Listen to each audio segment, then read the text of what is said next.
All right, Willie Waffle, our Mix 106 movie critic, has 3 movies for us this week. Sin City 2, also If I Stay, and the football movie based on the true story When the Game Stands Tall. The first Sin City came out in 2005. It blew our minds. It blew our eyes. But will Sin City, A Dame to Kill For, do the same? I'm hoping so because I love the original Sin City. I'm guessing not. What? No, I it's think got it Jessica does. Alba. It's got Jessica Alba, it's got Eva Green, it's got Josh Brolin, Joseph Gordon-Levitt, Bruce Willis. It's got a lot of people in this movie. And, it's this great film noir about gin joints and smoke-filled back rooms, sultry temptresses, and tortured souls. Now, here's the thing that was amazing to me that I did not realize. 100% of this movie was filmed on green screen. Oh, yeah, because, it feels like you've walked into the middle of a graphic novel, and you're kind of swimming around in it as you see all the cool cars, and you hear all that great hard-boiled dialogue, and you get to see a lot of Eva Green. Yeah, there's nothing wrong with that. Well, and it is really a sumptuous visual feast for the eyes. You feel like you're engulfed in this dark, bleak world where every beaten, defeated character with a dead soul questions if there's any possible escape, kind of like when Bruce Jenner's on Keeping Up with the Kardashians. So what do you give it?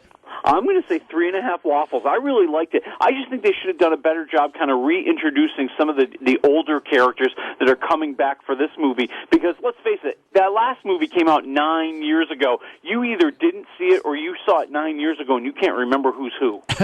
Well, and Mickey Rourke did just as good a job in this one as the last one? I think so. I think he's having a lot of fun kind of chewing up the scenery and acting crazy. That's awesome. All right, what else do we have this week? Well, we also have If I Stay, the ultimate teen girl fantasy. And I haven't even heard of this one, so you're going to have to tell me a little bit about it. Okay, well, it's Chloe Grace Moretz, and she's a 17-year-old kind of very talented cellist, and she spends all of her time practicing and trying to get into the Juilliard School of the Arts until she meets a cute little rocker boy. Wow, this sounds fantastic. And then she's in a car accident, and now she's in a coma, but she's having an out-of-body experience, wandering around the hospital, hearing what everybody's saying about her, looking back over her life, thinking a lot about that very cute boy, and wondering if she should stay. So I'm guessing a lot of high schoolers and preteens are going to be going to this movie. Oh, yeah. Oh, yeah. And, it's one of those movies where, if you're over the age of 13, you kind of know what's going to happen. But Chloe Moretz, I think, is very talented. I think she makes it more interesting than you think it might be. So even though it's completely melodramatic and it lays it on a bit thick a lot, I'll go 2 waffles. All right. And then finally, the movie that every high school football team is going to see together so that they can bond before the football season. That's right, When the Game Stands Tall, based on a true story with all the actual events juggled around to make it more dramatic. It's Jim Caviezel as Bob Ladouceur, leading the California high school team on a legendary 151-game winning streak. But he's also trying to teach them that there's more to life than just football. What? I know. And the tragedies that befall them reinforce all of those lessons. It's amazing that this football team, because when did this happen? This happened fairly recently, I want to say. I want to say like sometime in the last 10 years. That's what I thought, but that team is still every year one of the top-rated teams in the nation.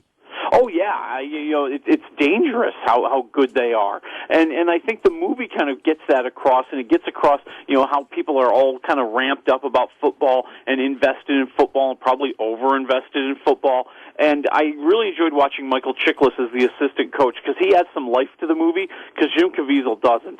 That guy's a wet blanket. He's trying a little bit too hard to be Mr. Stoic and Mr. Strong.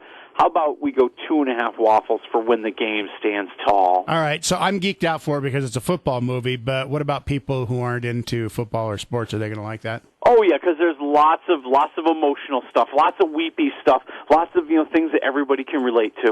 All right, so Sin City 2 sounds like the movie this week, huh? That's right, A Dame to Kill For. All right, what do we have next week?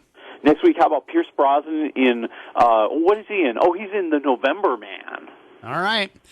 We will talk to you then. Have a good week. All right, we'll talk to you next week.